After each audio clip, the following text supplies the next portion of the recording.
an eScribe programming problem within the system. It was not the staff at this office. It was through eScribe that was the problem. Also, at this time, I would like to introduce our new Recreation Director, Victoria Lutenberger. Wave a hand. I think many of you will get to know her well in the next little bit, so welcome. Okay, moving on to confirmation of the agenda. Councillor Vodden, Councillor Sype, all in favor? Carried. Okay, disclosure of pecuniary interest, if any. We already have a signed sheet explaining the possible conflict from Councillor Sype. Okay, moving to the consent agenda. Oh, Councillor Sype? Just for the public and the people in the go ahead. The conflict of interest is pecuniary interest is for check number 503195, which is made out to my spouse for some reimbursements and mileage. And she's a full-time employee of the daycare, so I am declaring that a pecuniary interest. Okay, very good. Is there any points of consent agenda that any of the councillors would like drawn out for special attention? Councillor Sype. There's a comment on 4.3.3, the letter from the Wingham Area Health Professionals Recruitment, Jan Weiser, mentioning about Dr. Gear's upcoming retirement on December the 1st. I think based on my understanding of the 38 years of public service that she's provided, not only this municipality, but other municipalities and probably some of the councillors that sit in this room, I would wonder if it would be appropriate that a letter of congratulations coming from this council to her and in support of her retirement. If that's okay, that is a motion. I would make that a motion. Councillor Ritzman-Taninga seconds. Any discussion? No. All in favor? Carried. Okay, any other points that you might want to bring out? Councillor Sype. The only other point is I just wanted to follow up through you, Reeve, to Deputy Reeve Campbell about if he could elaborate to me again, just the provincial government's reviewing all of their programs. What specific programs are they reviewing from the Maitland Valley Conservation Authority as it relates to? I know they're reviewing all of them, but what programs are they specifically looking at from Maitland Valley's perspective? The one is the flood disaster, flood and erosion disaster is one that they're working on right now, that they're looking into. We have had no funding from a lot of these groups for a long time, since 1998. Our fee, what we get from the Ministry of Natural Resources, has been the same fee that we have got since 1998. So we haven't got any extra money, but the flood disaster is the biggest one because it hit Harrison in 2 years ago, a year and a half ago. Which they received very little funding on that from that. And so we actually had an insurance company come in to talk to us about, unless you specifically say you want flood damage, you're probably not going to get any money for your house if there's flooded. That has to now be written into the policies. Okay. Anything else? Okay, do I have a motion for the rest of the consent agenda? Deputy Reeve Campbell, Councillor Hallahan. All in favor? Carried. Okay, moving to point 5, 5.1. Deborah Logue, Executive Director, Victim Services, Huron Domestic Assault Review Team, DART, for a presentation. Or just to chat at you for a Okay. couple of minutes. Welcome. I do have a formal presentation, if you would like me to show it. You guys all got it ahead of time, correct? Okay. So I'm not gonna bore you with all the redoing it on the screen, if that's okay. Okay. So I'm here, thank you for allowing me to come and speak to you tonight. Ultimately, we're here to bring awareness around 16 days of advocacy and the homicide and femicides of women in our province. So December 6th is the day that marks the massacre that took place in Montreal on December 6th with 14 women being murdered, and we are acknowledging them on that day as the specific day of mourning. So part of that tribute is a lowering of the flags at all the municipal buildings. We're asking that of this council tonight, as well as a courthouse ceremony at 10 a.m. on the 6th that will have the mayor of the town to speak to that, with roses being laid, with the women's names being named off in a formality of bringing awareness to this. We're also doing a movie in the evening around a documentary screening, again, against violence against women. So the other things that we're also doing that isn't in here, because we added a couple of slides that wasn't in your slide deck that you got prior to this, is the November 25th to December 10th encompasses the 16 days of activism. So during that whole period of time, we're going to have those zip up banners promoting what this is about, what the awareness is around femicides in our county. Obviously, we've been touched closely this year in our county here with 2 femicides taking place. So we're putting those in the libraries, 4 libraries: Goderich, Exeter, Clinton, and Wingham, and then 10 municipal buildings to have those banners promoted, as well as white ribbons. The white ribbon signifies movement of men and boys working to end violence against women and girls. That was formed in 1991. So we are handing out white ribbons on pins, similar to the poppy concept, but it's white ribbons instead, with the banners, and then we're doing posters and radio campaigns. So all that being said, that's what DART is doing as a committee in your county to bring awareness to gender-based violence. And we would like to have the council support in the lowering of the flag, as well as if you can attend any of the events in Goderich, that would be fantastic as well. And then wearing the white ribbons and the posters in the municipality.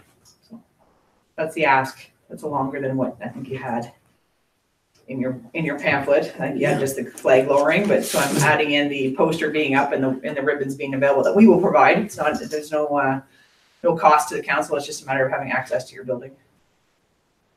Okay, looking at the Township of North Huron's flag policy, council would have to call it as a result of extraordinary circumstances at the direct discretion of council. That there's a list of, example, on-duty members of the Canadian Forces who reside in North Huron, on-duty police officers or OPP residing in the municipality, firefighters, sitting members of council, former heads of council, and current members of staff, and Remembrance Day is what is in the flag policy. Councillor Sype? However, with every policy, council has the opportunity to make the exception. Is that correct? That's as a result of extraordinary circumstances at the discretion of council would be, if you were going to follow through, that would be the point that would be part of the bylaw that would cover it, if it is council's wish. I'll move it. That's a second. Councillor Wadden seconds. Okay. Further discussion, if any? Does anybody have questions for me about what DART is, or what we do, or who we are, or anything outside of your slide deck? I just like having. It was well described in your. It was just ripping me off my chance to shine. Well, part of the victim service, many of us talked to Kathy Adams Oh yes. about that, so that we're at You're least well-versed. partly appraised of what What we do. work is. Perfect, excellent. Yolanda? Your recent Dancing with the Stars, do you have the numbers in for how much that raised for your organization? We're just shy of $24,000 was raised with 1,200 viewers online viewing and 325 in the building and 100 on the dress rehearsal night. So it's a number-setting year for sure, which is conducive to being our 10th year as well, which is nice. But yeah, it was a fantastic year. Are you looking to participate next year? We're always looking for men. Men seem to hide when we come out. So if anybody wants to be a great representative of North Huron, I don't think we really hide, we just can't dance. we will teach you. We will teach you to dance. Nothing else for me? Okay, are we ready for the question? All those in favor of the motion? Carried. Excellent. Thank you very much. Okay, Thank you. okay. And moving to 5.2. And I guess I get the honor of giving out certificates. And we will start, no, we can't start with Marty yet. We'll start with Vicki for the Recreation Department. These are certificates of recognition from the Huron County Health Unit.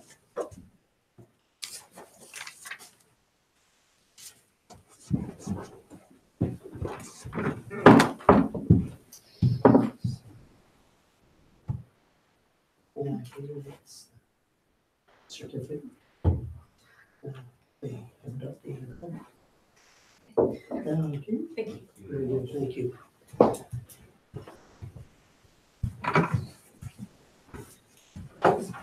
And there's a certificate for the Township of North Huron, and I will present it to Deputy Reeve Campbell. That's what it's like. That's what the certificates are like. Thank you. Okay.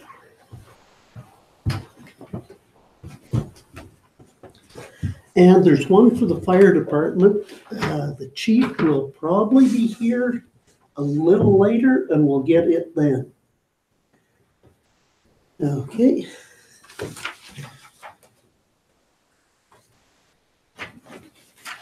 And Works Department, 6.11. It's a consent application, file C64-18.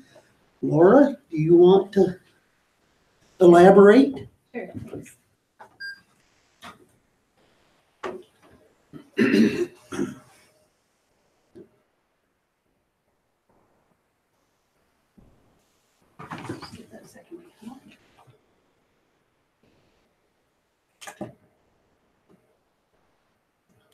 Okay, so this is consent application C64-18 for a property at 161 Dinsley Street in Blythe.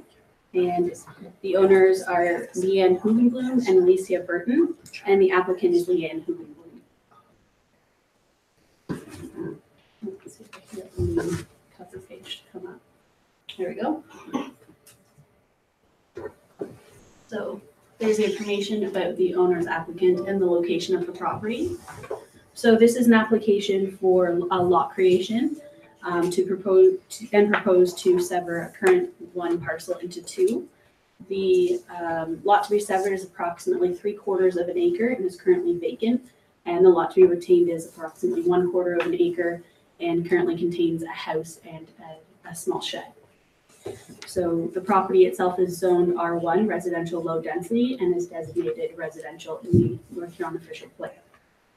During the circulation of this application, there were no comments received or concerns identified from North Huron staff or other agencies who were circulated. We did receive 2 comments from members of the public on this application when it was circulated. The first comment received had questions about the nature of the application, what would the end result be of the severance, and what the permitted uses in the R1 zone were. They did not express an objection, and their questions were answered via my reply. The second comment we received was an objection to the application, and it was submitted by a neighboring property owner who you can see on the aerial here of the proposed severed outlined in red and retained outlined in green. They do have the portion of the proposed severed area extend behind their property, and they were concerned about a loss of privacy as a result of the severance. So my response to them did indicate that the current use of the property would not change by remaining the R1 zone. For their concern that a possible construction of a shed in behind their area of backyard could result in a loss of privacy, that's still currently permitted through the R1 zone, and the creation of a second lot does not change that use as what's currently there. So the current owner, whether this was one property or two, could create a shed back there if there was a dwelling on the second created property. But they did raise that as an objection. So it is a disputed consent arriving at you here tonight. The consent policies in section 11 of the North Huron official plan do state that the criteria to permit a severance in an urban settlement area such as Blythe is that there's no undue extension of major services. The consent has the effect of creating an infill lot in an area that already has development, and it's keeping within the character of the neighborhood. This area does have residential uses on either side of the street and abutting it. The rear of this property does abut the Blythe Community Center, a community facility use, which is still also a compatible use in a residential area. And it's already a service lot. Both of the retained and the proposed severed would front onto Dinsley Street, meeting the minimum frontage for a residential lot. And it is an infill, so there's not many opportunities in Blythe to create infill lots, and this is one that's sufficiently large enough to do that and allow a new dwelling to be built on it. Currently, the zone is R1 residential low density. So you can see, I'll flip through some of the photos. This isn't a great one. It was raining when I was taking these, so I was a bit rushed, but that's just kind of, if you're standing on the street looking at the house, that's to be retained. You can see that there with the driveway. The new lot line would go on the far side of the driveway. This is the back area of the proposed severed parcel, so you can see it's vacant and quite large. The lot itself is quite deep and going all the way back to the community center from Dinsley Street. And this is the part that does extend behind the neighboring property in that L formation of the proposed severed parcel. So there are no proposed zoning changes for this property. So I'm recommending approval of it with the included conditions, which are standard, that there's the parkland in lieu lot creation fee submitted to North Huron, survey is submitted, and all that's done within the 1 year period, the standard conditions of the severance. And I'd be happy to answer any questions you have about it. Councillor Stewart. Just to clarify that the applicant understands the conditions and is satisfied with those conditions. Yes. Yes, the applicant's here as well tonight. Okay. Councillor Hallahan. the motion for approval. Motion for Councillor Vaughan seconding. Is there any further discussion? All in favor? Carried. Thank you. Okay. So we move on to 6.1.2, which is another consent application, file number C6818. Go ahead, Laura. Great. Okay, so now for consent C68/18, we're moving up to Wingham. So the owners are Tamara and Leonard Scarborough. Sorry, I don't want to pronounce that right. And the applicants are Diane and Larry Jarvis. And this is at 105 Diagonal Road. So this is for a lot addition and an easement. The area to be severed is approximately 74 square meters, and the area to be retained is approximately 610 square meters. The zoning on the property is R1, residential low density, and it's designated residential in the North Huron official plan. There were no comments received from members of the public during the circulation of this application, or no concerns or comments raised by North Huron staff or agencies that we circulated on it. So the purpose of this is to sever land and merge it with the abutting property and transfer the existing right-of-way as an easement over the proposed severed area. So the area outlined in red in the aerial is the proposed severed area, which would merge to the property to the south there. as well as become an easement, giving access to property owners outlined in green so that they still can access and maintain the side of their house. So currently there's a right of way over it so that the applicants can access and use the garage, which is the subject of this consent. There was a garage built over those shared lot lines many years ago. The owners and the applicants are the property owners to the south. They've been using the garage, but this is to basically correct where the garage falls over the lot line and officially add it to the property to the south, which is 109 Diagonal Road. I'll show you some here. So you can see here in the zoomed up aerial, that's the property to the south the proposed severed area will merge with. And you can see the garage there with the driveway leading to it. So here's a photo of the garage and the driveway that would be the proposed severed area, as well as have an easement over it, and is currently used by the red brick there to the south. This is the proposed retained land. So they do on the north side of their property already have another garage, so they don't utilize the small one, and they have their own access and their other own driveway, and that's the house on the retained lands. And there's a full photo of the house. That's the abutting one the property would merge with and join there so that the garage is fully on their property. The consent policies for the North Official Plan that this application was reviewed against were in section 11, and that they contain criteria to permit a severance in a settlement area such as Wingham for lot enlargement purposes, and if the severed parcel size is appropriate for the proposed use. This application does correct the existing structure constructed over a property line and would continue to provide access and parking area for the abutting property that does currently use the garage. The subject property already has that detached garage for their own use, and the easement addresses concerns about future maintenance. So whether they wish to re-side or put new windows in on the side that faces this house, they have the right to go on to that proposed severed area because they can use that easement, which will be in their name. So it does conform to the official plan. The zone for the property in the R1 zone, the minimum setback for an interior side lot line is 1.5 meters.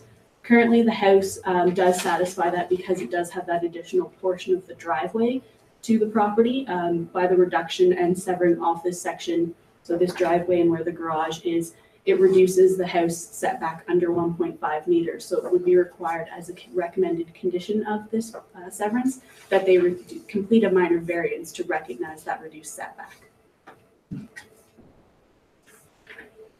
So these are the full conditions here. Many of them are the standard recommendation for conditions. So including the survey and completing all of them within the 1-year time period. And then on the second page here, there is the notation that a minor variance to be approved to recognize the deficient interior side yard setback for the house on the retained lands, and as well that the portion of the severed property is merged with the abutting so that the garage officially becomes entirely on their property. So with these recommending conditions, I'm also recommending approval of this severance. Councillor I Stewart? guess I'll ask the same question. The applicant is aware of the conditions and satisfied with the conditions. Yes, I previously discussed them with their solicitor. Councillor Slate? Correct me if I'm wrong, but in a normal process, you would not be able to build a garage over top of a lot line. Is that correct? I'm just, Yeah. I'm sure that's usual. So is the building permit the place where, again, I think is where that would usually fall, where the permit wouldn't be issued if they knew it was on the lot line or something, if it's close to the lot line? Is that correct? Through you, Reeve, Kurt? That's correct. Yeah, so part of the applicable law before issuing a building permit will be the planning and the zoning. So unless it meets the setbacks, or we go through the process of a minor variance, yeah, the building permit wouldn't be issued. I will add the comment, there was many of these things happened before the chief building official was actually in place and had the set of rules that they have to follow and, well, the prescriptive part of Kirk's job is to check this stuff out. But when I started on council, was before a municipality had to have a building inspector. So there was a lot of these things happened, and especially where neighbors got along, especially in small villages and hamlets, even more than in larger towns or that. So that, yeah, it isn't right under today's conditions, but some of that has to be grandfathered in because it met the conditions of the day when things were built. Yeah, I think really my comment is we shouldn't see these types of things other than like grandfathered issues. We're not going to see things like this built today, and at least my hope is we're not, based on the prescriptive reasons that we have for building permits and stuff.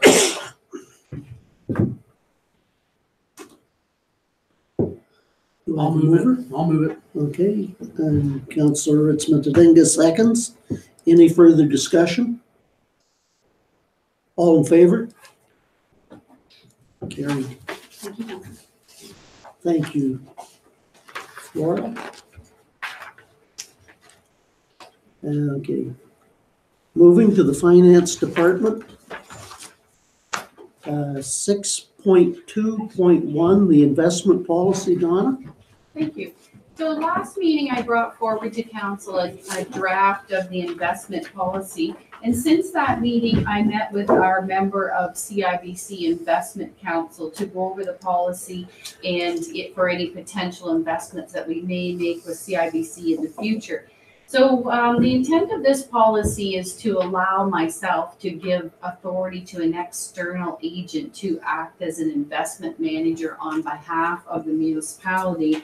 And so the investment advisor had recommended to me to make sure that those responsibilities are set out in a whole paragraph of its own.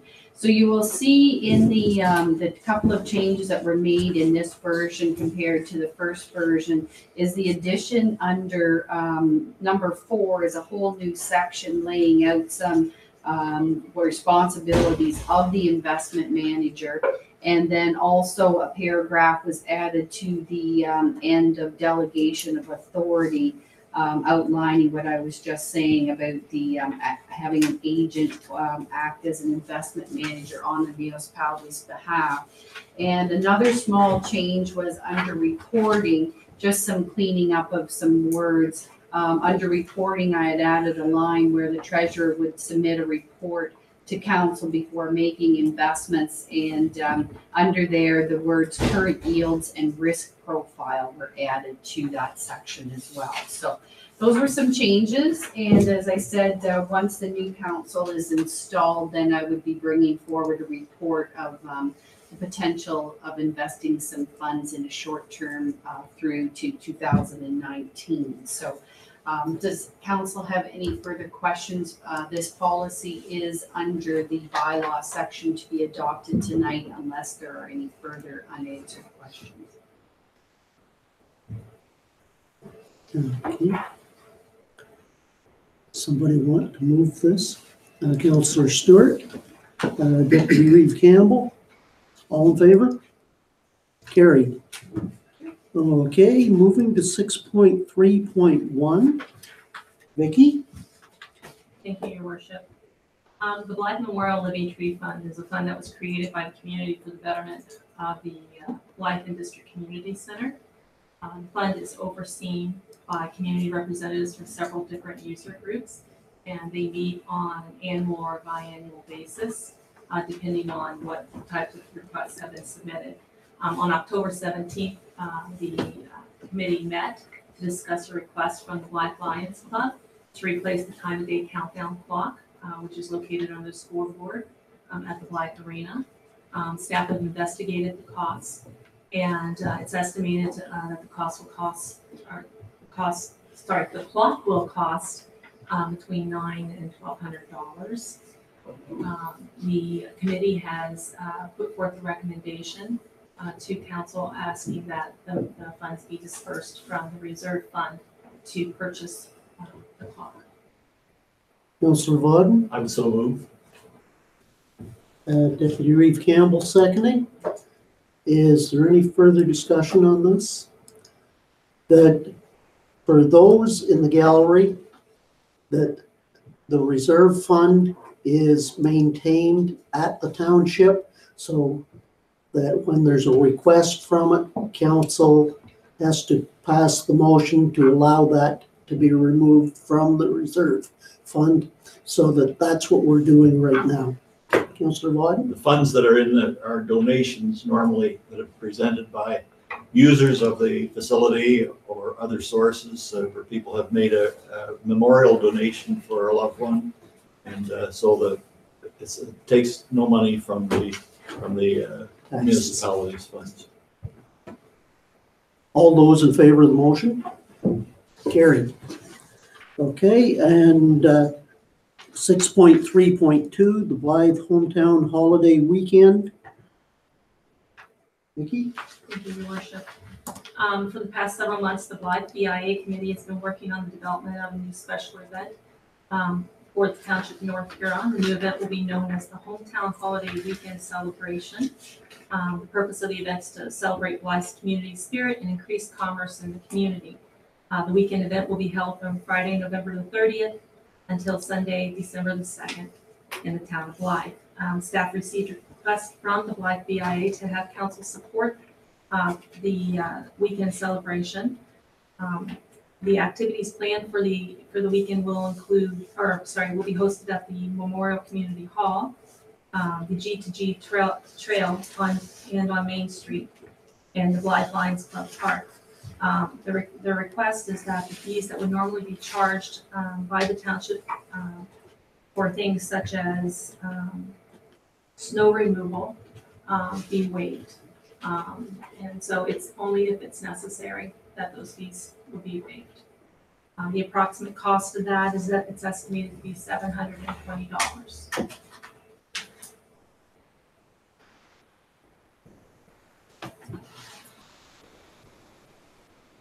Councillor I would Stewart? so move. Councillor Vauden? I'll second. Seconding. Okay, is there any discussion on this?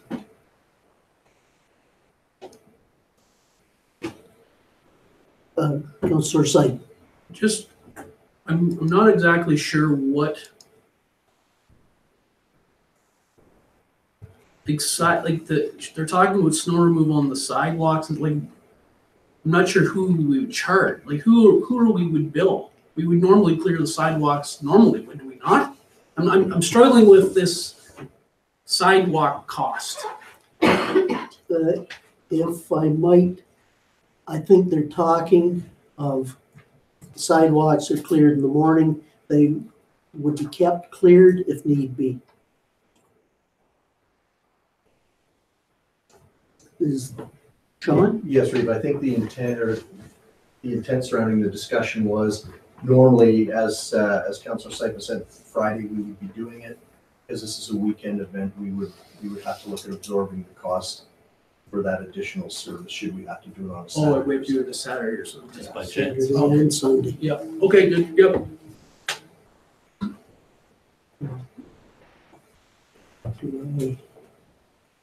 Yeah, I have a mover and seconder. All in favor? Carried. Okay.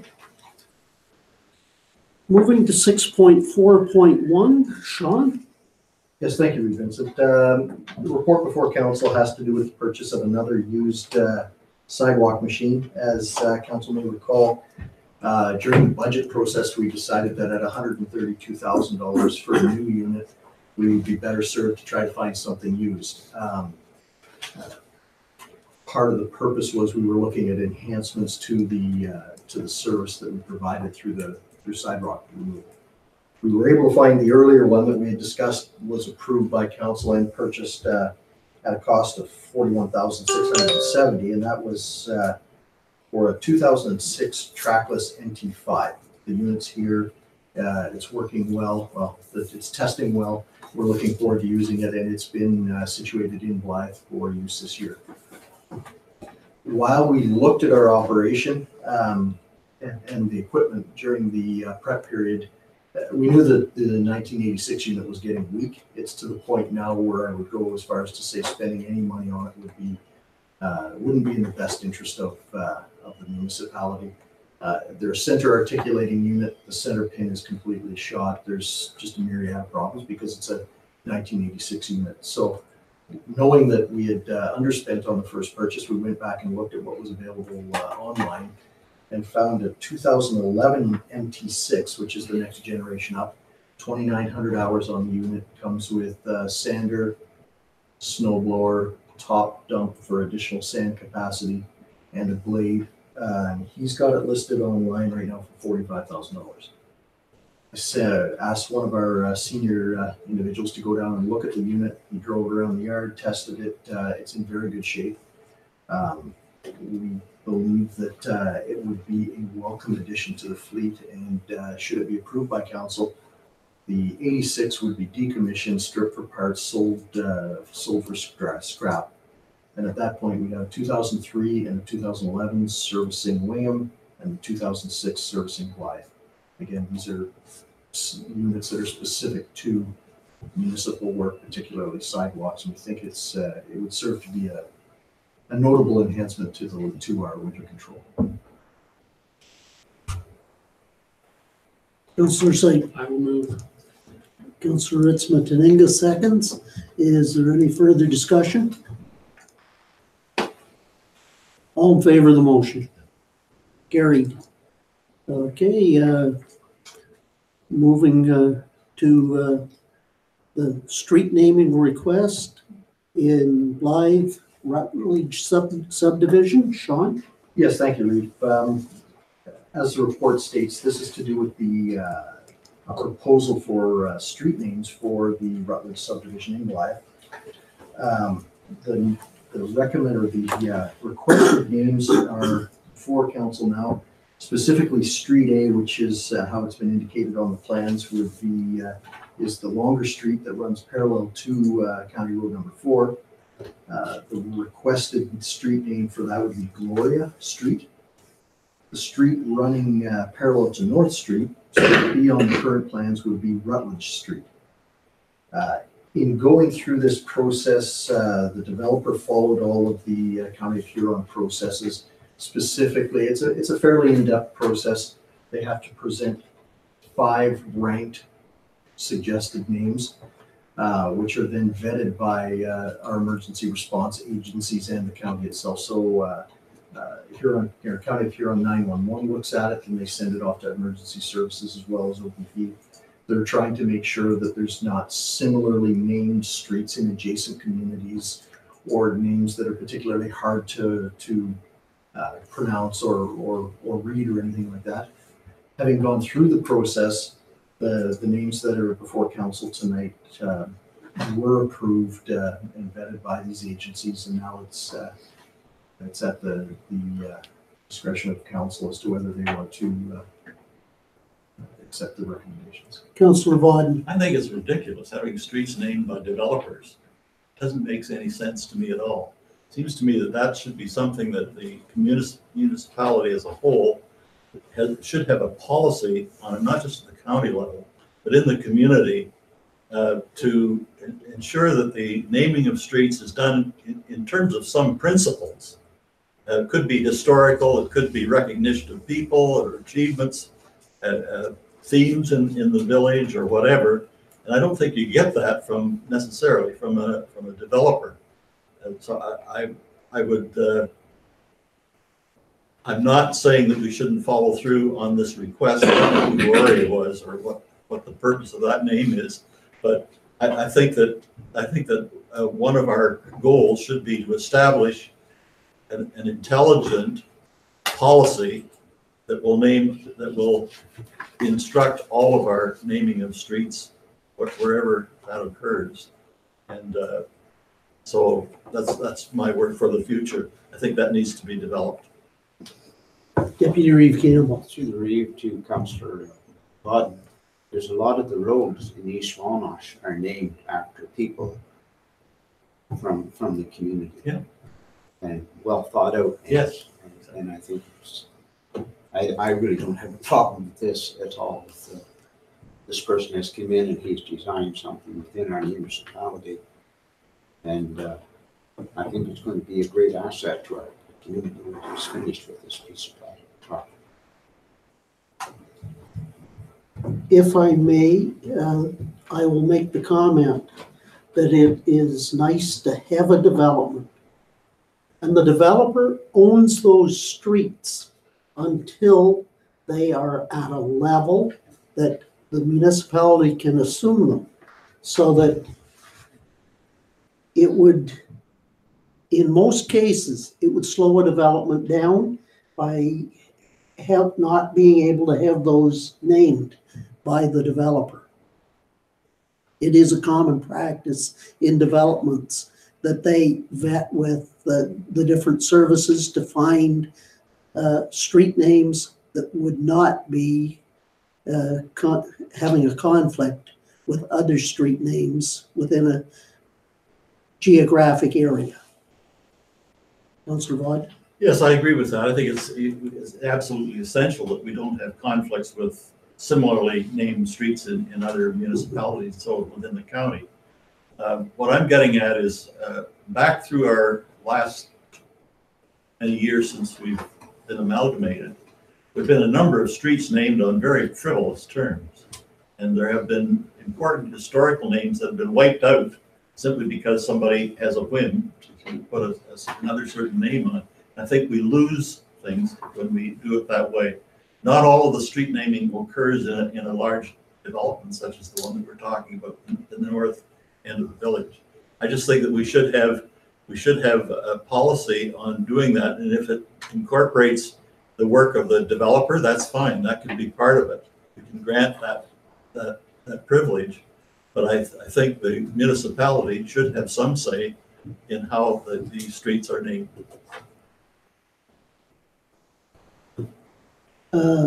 I will ask Sean to say whether I'm correct or not, but in renaming streets, that is in the power of the council of the municipality if they want to rename. You don't want to go out on a limb on that? No, I can't speak to that. Okay, that's my understanding, that if there's, say, a notable individual, that the municipality can change it if they have a good reason to do it. And that would be a legitimate way to do it. It wouldn't hold up the development part of it, but it would have some sense behind the naming of streets. Okay. For this particular item, we have mover and seconder or not? I'll move it. Okay, Councillor Sipe and Councillor Ritzman-Taninga. Is there further discussion? I have no problem with moving in secondary as we've done, but I do agree with Councillor Vaughn, and I think that we have to develop a policy where council has some direction when it comes to street naming. And I know going back several years now, when I was more involved, we did have to rename some streets both in the town of Wingham and in the village of Blythe, because when we amalgamated, we had conflicting names. And that was left up to the council at that time. So again, I think a policy should be developed that would at least guide the developers in the future. Okay. All in favor? Carried. And 6.4.3, North Huron Water System, MECP inspection. Sean? Thank you, Reed Vincent. This one is actually provided simply for information. The Wingham drinking water system was subject to an unannounced ministry inspection on October 11th. This is not an unusual thing. In point of fact, it's something that's done on a rotating basis in order to get a very good look at a water system. There's no prep time or anything like that. I believe they had a few hours notice and that was about it.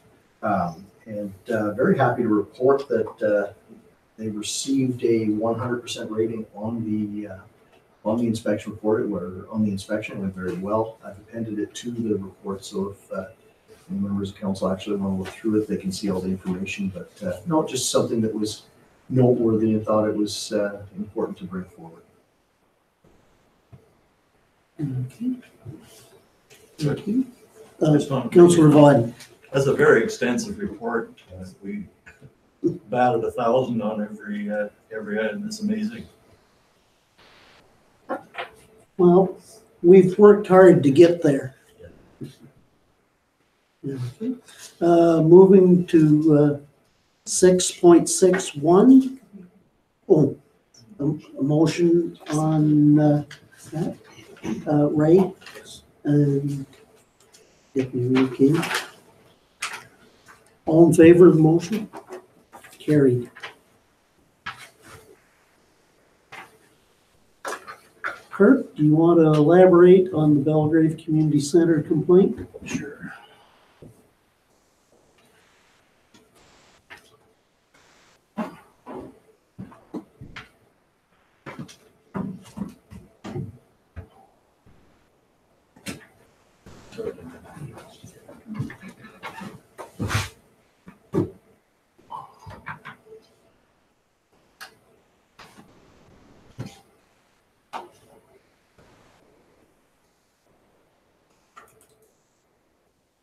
Okay, thank you, Reed Vincent, members of council. Ordinarily, you wouldn't see a public complaint form presented to council. The complaint form here is submitted to the Township of North Huron due to the fact that you own the building and the land and where the Belgrave Community Center is situated. The complaint is in front of council. Council's had the opportunity to review it. And I had the opportunity to take some pictures today. We had some pictures taken the other day. And we'll go through the pictures and we'll note out the concerns that are in the complaint form. Okay. This is a picture taken from Belgrave Road. This is a picture of the north and west end of the community center. And this picture here is basically focusing that there is no eaves trough on the north eave or any snow stop on the roof.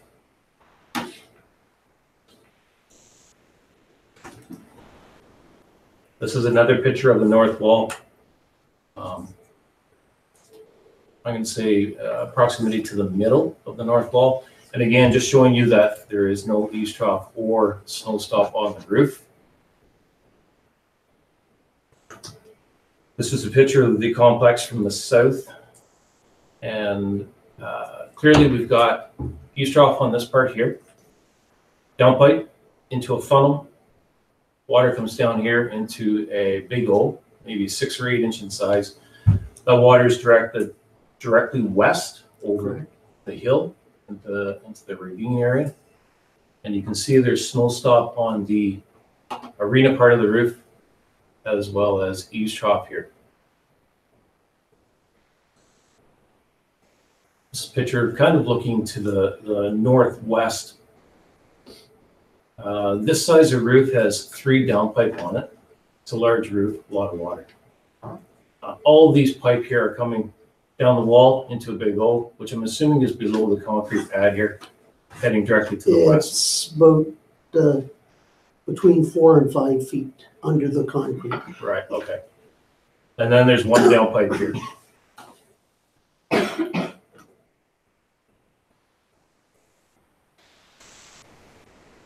All right, moving on into the complaint. There was mention of windows and doors.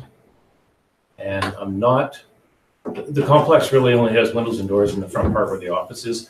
These here, I'm standing on the inside on the arena floor. I'm looking to the north. These are sliding doors, which would typically you would see on a dry shed. Outside, we've got a cannonball track, dollies, sliding door, slides horizontally. And these here, I believe, slide all to the east. And they are fastened with a hook and eye, which we will have a picture of here further on. One of these doors does not, or is not fastened. Right here, we can see the hook. The hook's into the stud. There's an eye here, or maybe it used to be an eye. In that area there, it looks like maybe the wind got flapping, or the door got flapping, and has pulled the eye out of the edge of the 2x4 or 2x6. So essentially that door cannot be fastened right now. So any type of wind, the door is going to be banging against the wall. And obviously, I'm going to say it'd be irritating kind of thing. Again, hook and eye. This will be the middle door on the north wall. It's fastened.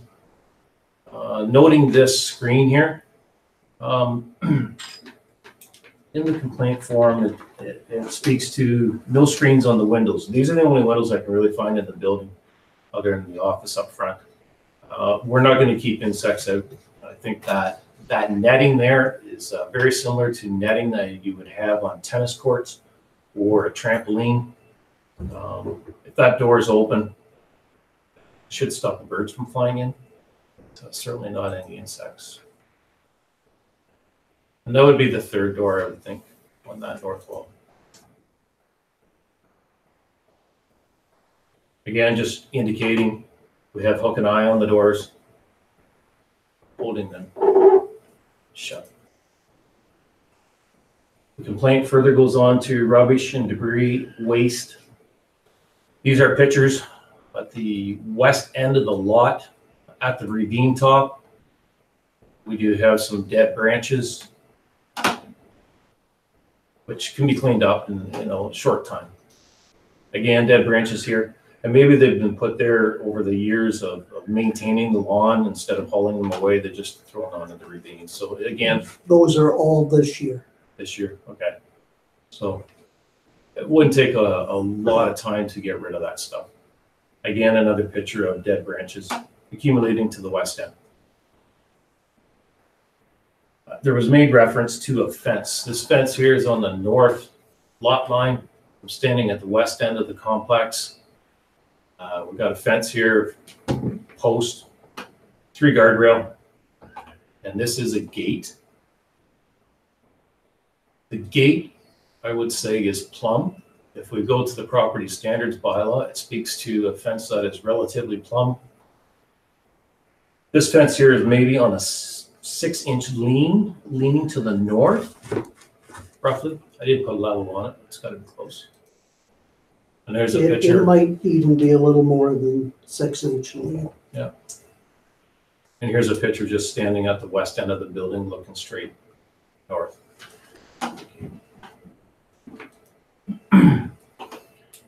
Another picture of the west end. Here we had, it appeared to be some jugs of cooking oil. The picture that we took the other day did have 6 to 8 jugs, maybe. It's been cleaned up, 7. Okay. So that's cleaned up. That picture is up today. This is a picture. I'm standing to the east end of the building, looking west.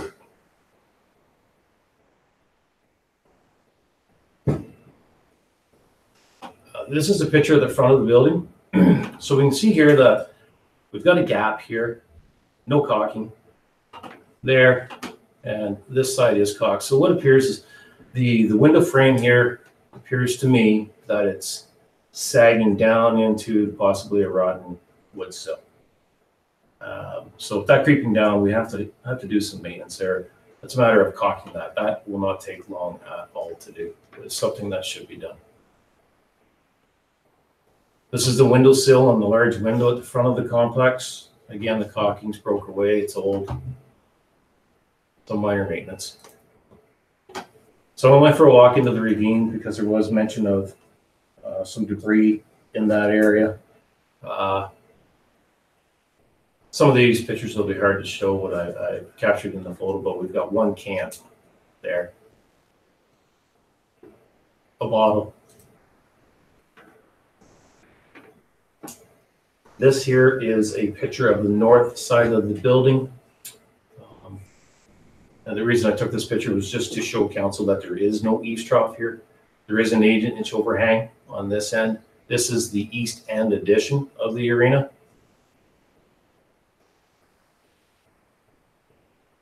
Same view.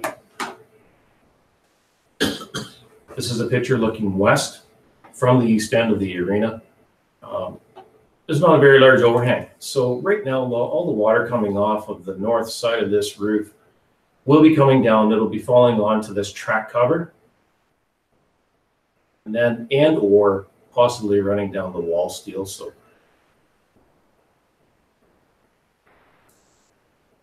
again, same picture, just referencing the eaves trough. And there is really no overhang there. There's maybe 2 inches at the max.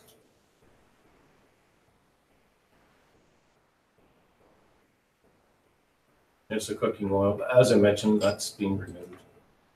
I'm back into the ravine here, another can. We have a baby stroller coat and a steel lid off an old steel milk can. This is a picture from down at the river. Basically, there was mention of a barrel, I think, in the river. I've walked this. I walked the North Huron property line, and I stopped at the north lot line. There's no barrel or anything in the river. Again, just looking at the north wall.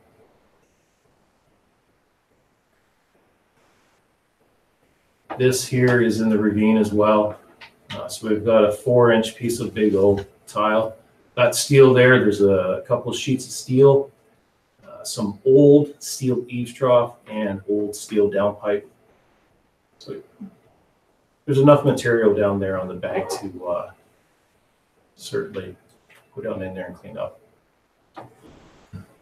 That basically is an overview of my walk around the property to speak to you with regards to the complaint submitted. I have the property standards bylaw here to address any questions. I have some tabs made in it. I think we're trying to seek council's direction on this as you are the owner of the property. Is there any questions? Councillor Stewart? The major expense is probably eaves troughing. Would I be correct in that? Eaves trough and snow saw. Yeah, certainly. And most of the other things could just be fixed up. Manual labor. Minor maintenance, yeah. A couple tubes of coffee.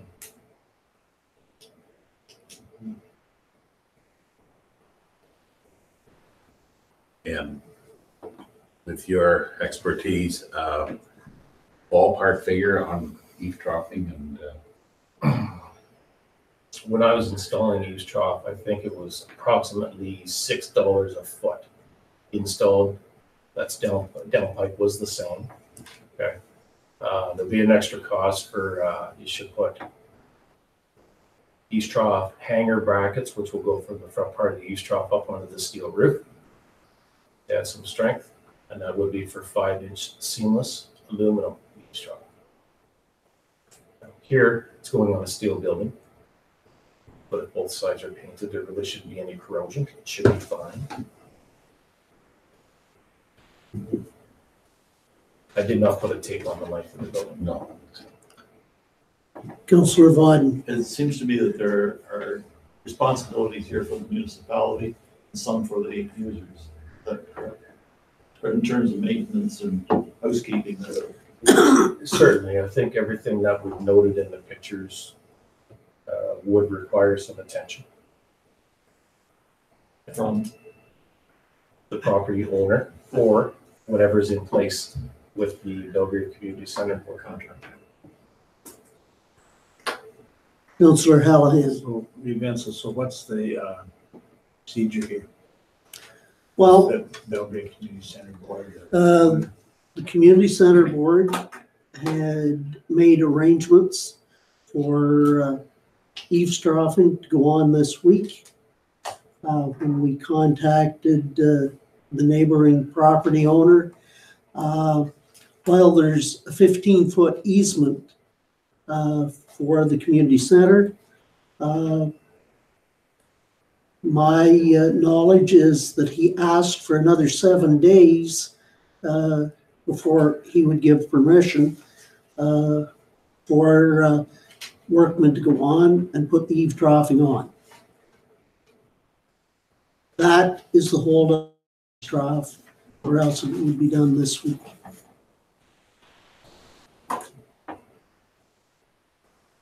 Councillor Syed.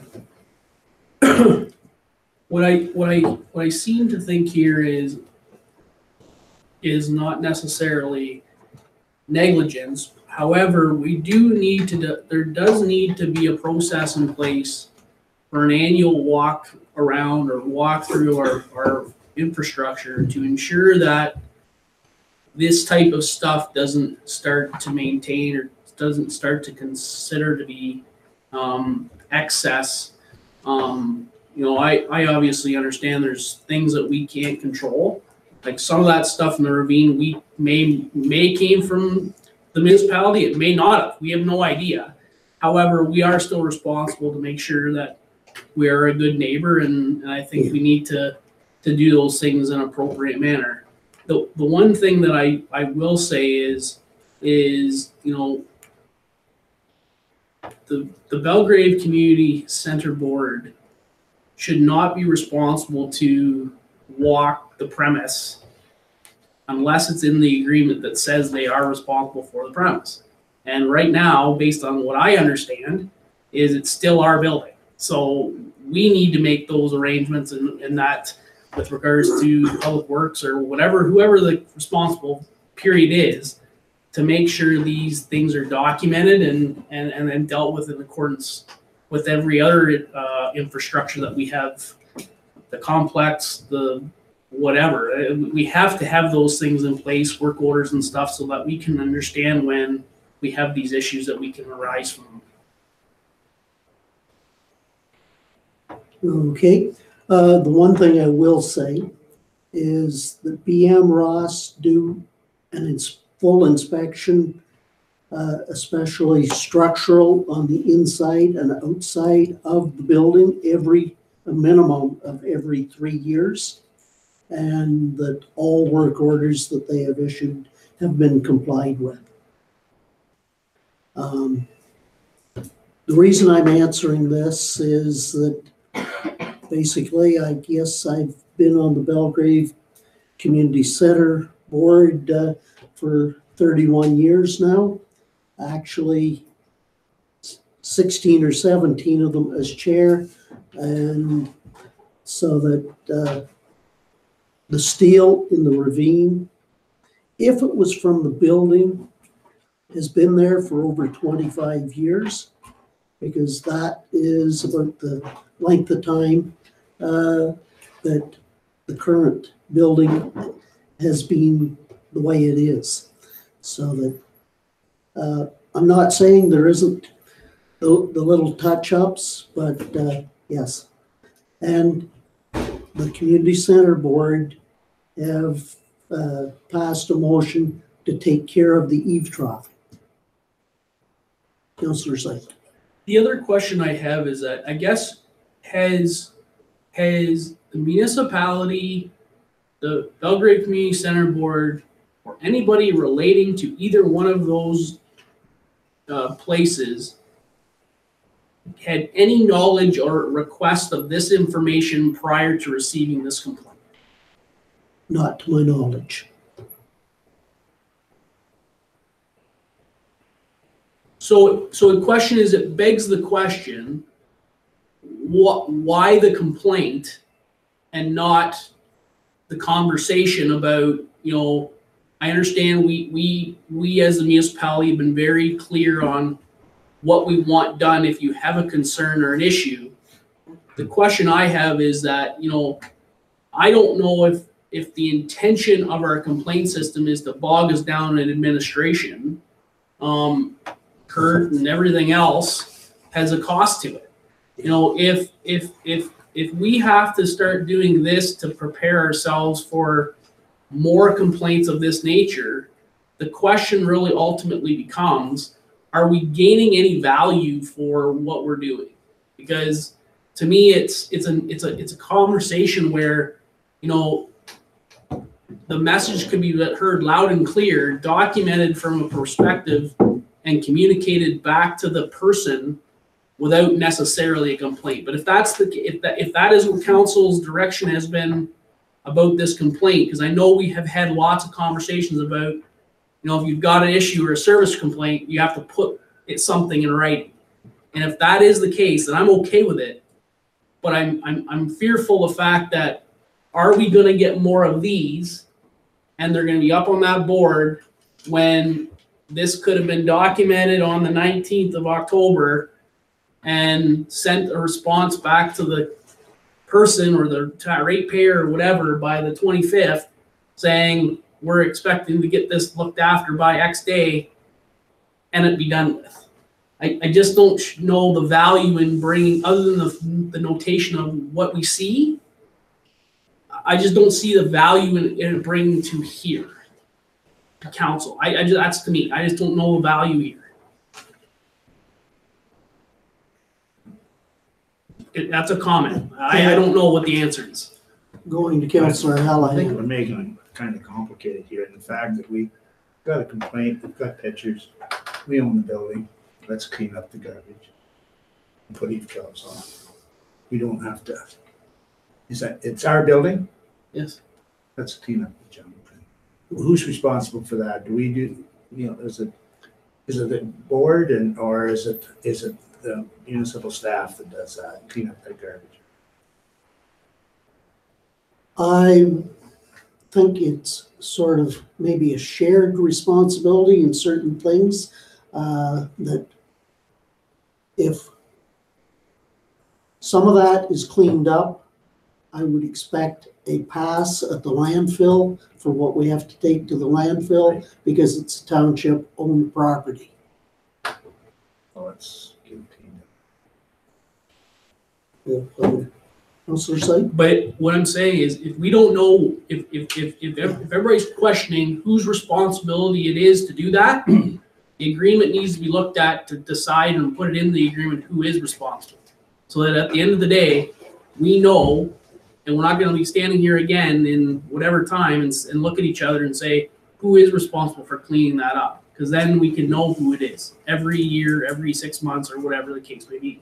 If we're struggling with knowing who that is, it needs to be documented somehow to know that. So the public works people know that they're responsible for that, or the Belgrade Center Community Board knows they're responsible for that. Either way, I don't think anybody needs to be looking at the mirror and saying, well, I don't really know who's responsible, so let's not, it never happens until we get this. Okay.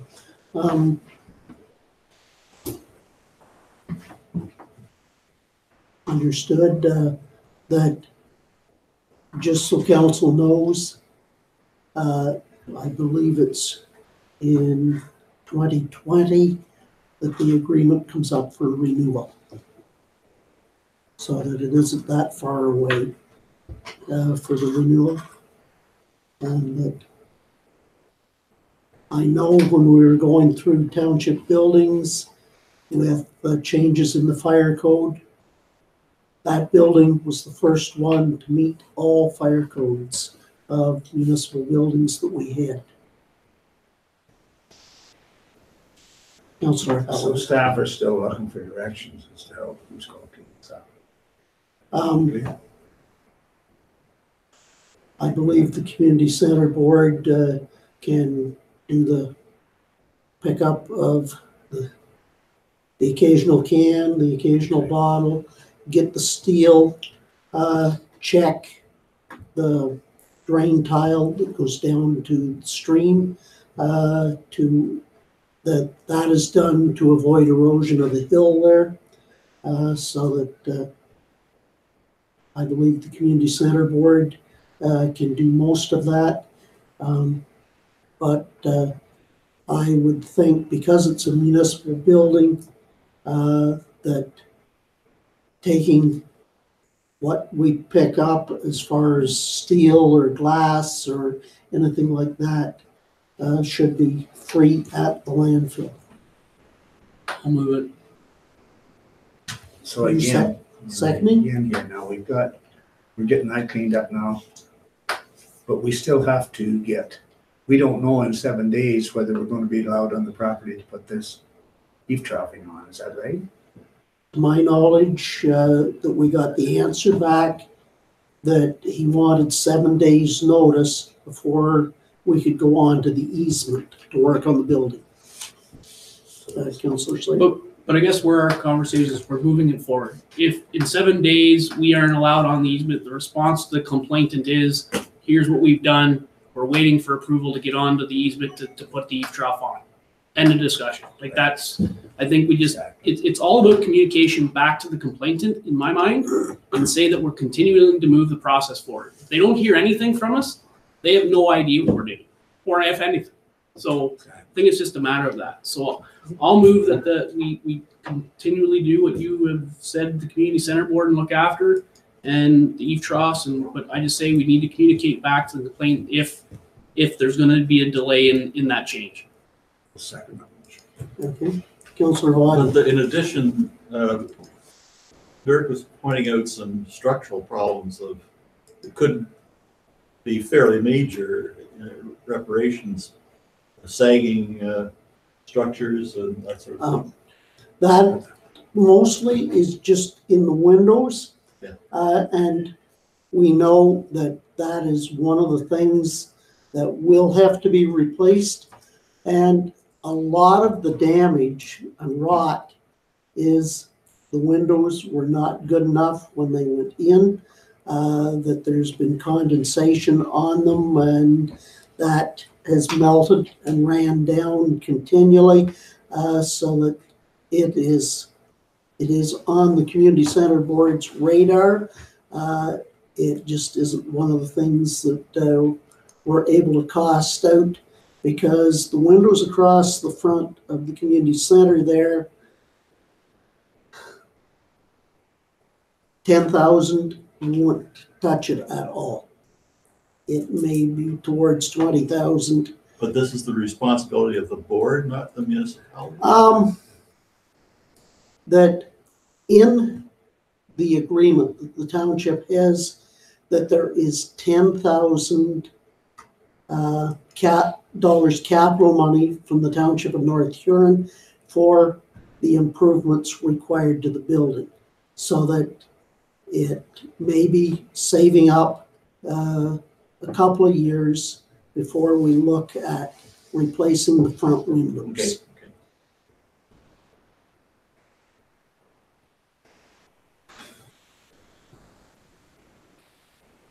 Okay, no further discussion. All in favor of the motion? Carried. Thanks, Kirk. Thank you.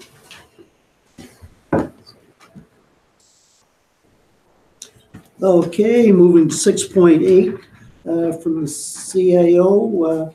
He's got a little bit of a OPP transition update. Thanks, Ruth. So this is just a verbal update to advise that the submission has been made to the Ontario Civilian Police Commission back in September of this year. And they have reviewed it and they responded and they asked for one additional piece of information from the Police Services Board. We reached out to the Police Services Board and we've obtained that information that they requested, and that has now been submitted. So the submission to OCPC is now complete. The OPP are going to be meeting with their officers later in November to talk about more the recruitment and the hiring and that sort of information, share with them things around benefits, etc. In the meantime, we are now looking at the files, the electronic. The OPP have indicated that they will be going through the inventory, the files and the electronic. They will be letting us know essentially what they're going to be taking. What is left will either be destroyed as per the retention policy. What's not destroyed, we'll have to store it as a municipality until such time as the retention period allows us to proceed with the destruction of that material. But So we will have material in our possession for a period of time. But the OPP will be taking what the files and that they're interested in. And then finally, just in terms of the assets, in terms of the cruisers, for example, you know, those are owned by a municipality. Those will have to be disposed of at the appropriate time. But until such time as we receive the decision from the OCPC, we're not moving on that at this time. So that's just an update in terms of where we're at with the transition process. Are there any questions? Councillor Slate? Not a question, as the police services board, as the police services board is going to continue regardless of whether the Wingham Police Services is the service of choice or it's the OPP, I think they should be at least forwarded the information about what the OPP are going to be taking and what information is going to be maintained at the municipality, only for the purposes of knowing what information is still available here in case the police services board needs to know for whatever purpose or whatever reason. So, you know, if the police services board could get that feedback, I think that would be appropriate in my mind. I did want to mention that the piece of information that Dwayne was talking about that the police services board was requested was an actual motion from the police services board authorizing the disbandment under one of the sections of the Police Services Act. So that wasn't actually, that we never actually had a motion on the table, ultimately because we didn't actually, it's not our motion to make. We're not disbanding it, the municipality's disbanding it, but we agree in all honesty about what the purposes of it are. So the Police Services Board we got the request on Friday. We had a meeting on Monday already scheduled, or on Tuesday. So we made that motion very quickly and got them information back with regards to that. Excuse me. The only other information that the OPP has been requested, and it's a matter of discussion about dispatchment, is they want to understand what dispatching is which is gonna be done, and ultimately the North Huron Police Services Board has an agreement with the Owen Sound Police Service to dispatch emergency calls through the Wingham Police Service. That agreement actually ceased at December 31st of last year. So we've been running without an agreement for that time. Basically, the North Huron Police Services Board is treating it as a month-to-month discussion, and no other costs would be incurred under that. We've not seen any response from the Owen Sound Police Services Board. This council has seen the agreement with the fire service agreement dispatching. That was what they were planning on doing first, and then moving on to the police dispatch. But nobody has seen any agreement at this point, and they're going through a police chief recruitment. So they've got enough on their plate, I think, from what I've been told. That is the reason for much of the delay. So that's the information that we have from the Police Services Board. There has been one request that is going to go to the OPP, and it's asked about the new legislation that came in August. There is one requirement that you need to have a public plan about Safer Communities Act. The question has to be, the North Huron Police Services Board isn't really sure whether that is required to be done by the Wingham Police Service, or because we're in the transition, does the OPP's potential plan supersede it? So that's got to be a question that the North Huron Police Services Board needs to get from the OPP, because we're not actually 100% sure of when that legislation is. You need to have that legislation documented, whether it be December of this year or December of next year. So the North Huron Police Services Board is looking into that stuff, but I thought it would be beneficial that the municipality is understanding that is a question from the board, because it's actually a municipality requirement, not a Police Services Board requirement. So we need to, the North Huron Police Services Board is figuring out who is going to have that plan, and what does that plan look like from a policing strategy? Okay, in answer to that, I think there's a certain amount of flex time on that community safety plan that when Yolanda and I met with the Attorney General at one of the conventions over the new rules, that there was quite a bit that 1 to 2 years to actually activate a number of these things in the new act.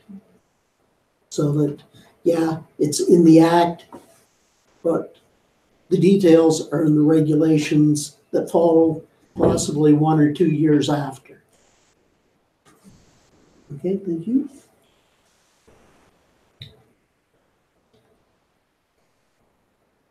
Okay.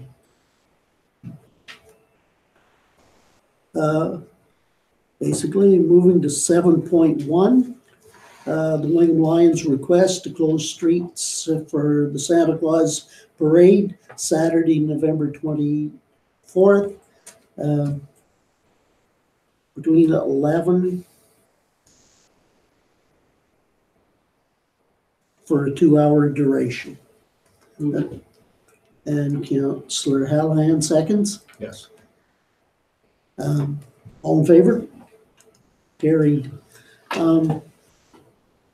With the December 1st parade in Blythe, I think we need to pass one of these for Blythe as well. And that can be on the November 19th meeting. That to have all our I's dotted and T's crossed, we should treat both parades the same. Okay. Moving to 7.2, Robert Gaverlock has a letter concerning North Huron Community Improvement Plan. Councillor Sype. I would make a motion to receive this correspondence, but also forward this correspondence to the Economic Development Board for further review. Okay. Do I have a seconder? Councillor Ritzman-Taninga. All in favor? Carried. 3, Dana Weaver, the Village Barber, Blythe, letter to the editor, writer frustrated by parking. And I truly understand what she's saying. It's from the beginning of November to, is it sometime in April, that there's winter maintenance, that vehicles cannot stay more than a day parked on Main Street. I think it is something that I believe the new council will have to look at, is that something in a bylaw to avoid people parking a car for 3 days in front of the businesses, because it isn't fair to the business community to basically make their patrons walk considerable extra distance because there might be something going on. Councillor Vaughan? I think it's more than the cars parked for 3 days. I think it's a problem with cars parked because of an event going on all of the main street, and people not having access to the stores, not just in snow weather or anything. It could be any time of the year, and it's a tussle between our events, which are so important to the village, and the access to our shopping areas, which is also very, very important. I think we must not consider ourselves in a situation where we're going to decide which side we're going to support. I think we have to solve both issues, and we need to come to a problem, not just a deciding for or against the parking or against the event problems. Councillor Syke. You know, I think this is downtown core parking has been a discussion at this council, probably pre me and even through me as being a councillor, and we really just well, first of all, we don't have any land to designate as parking area at this point. You know, it's going to be a discussion that has to be when it comes to infrastructure that we have in the municipality, not only in Blythe, but in Wingham, to figure out what is the appropriate amount of accessible parking that's accessible to the downtown, but it's also accessible for our events coordination, for our residents who live in apartment buildings above commercially owned buildings.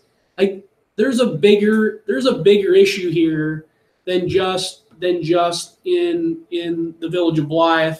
I think this is a North Huron concern all around. We've talked about it. It's been talked about. The concern is we just don't know where to go because of where the room or what we have available to us for particular parking. So, you know, I think once as these discussions and decisions get made with infrastructure and what we have available, I think we need to have those stakeholders involved about what that looks like as a support, like the commercial, the event staff, the staff itself, to really get a sense about how we can maintain the parking availability to our downtown core in both Wingham and Blythe, but also respect the fact that, you know, policing is going to be difficult. Policing it is going to be very difficult because in the municipality, bylaw enforcement becomes the reality. And, you know, we don't have a full-time bylaw enforcement officer. So, you know, if you ask for the bylaw enforcement to be done, by the time you get around to here, the person is now gone, and how do you deal with it? So there's more ramifications that have to be dealt with, but I think, you know, there's lots of conversations that have to happen, but I think it's got to be at the right time when availability of parking and an infrastructure comes up, that we may be able to utilize that space where that infrastructure is today for available parking in the downtown core. Councillor Stewart. First, I'd like to recognize that Dana is the author of the letter, is in the public gallery tonight. The issue of the parking on Queen Street during normal business hours has been a concern that's been raised several times over the past 40 years.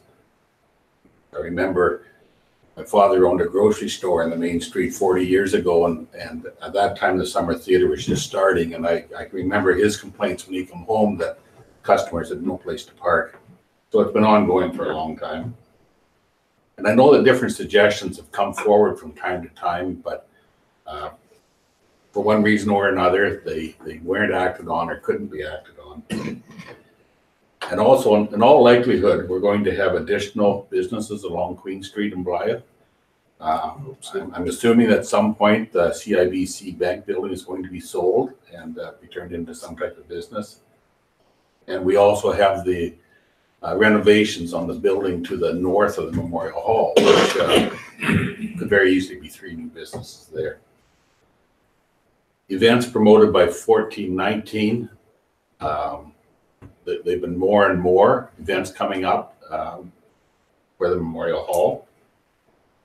And it's also been reported that the Blythe Festival is looking at expanding their season at some point in time from April to October. So that's expanding their series.